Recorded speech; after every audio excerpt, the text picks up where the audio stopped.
শাফিন ভাইয়ের তো ধরেন, শাফিন ভাই তো আমাকে অত্যন্ত স্নেহ করতেন। এই যে মাইলসের প্রথম গান, হ্যাঁ, যখন আমরা করলাম, আহ, সেই থেকে ওনার সাথে আমার একটা সখ্যতা, একটা হৃদ্যতা। তারপরে এই জাস্ট মারা যাওয়ার আগে ওনার সাথে আমার এয়ারপোর্টে দেখা হয়েছে। উনি বললেন যে আমি আমেরিকার ক্যানাডা যাচ্ছি শো করতে, ফিরে এসে কথা হবে। একটা গানও করেছিলেন, হ্যাঁ, সেই গানটা আমরা রিলিজও করেছি।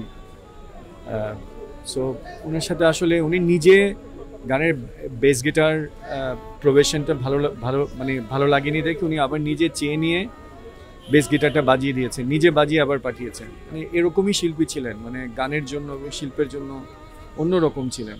আসলে একটা ভালো মানুষ, অসাধারণ একজন প্রতিভাবান এবং ব্যক্তিত্ব সম্পন্ন মানুষকে আমরা হারালাম।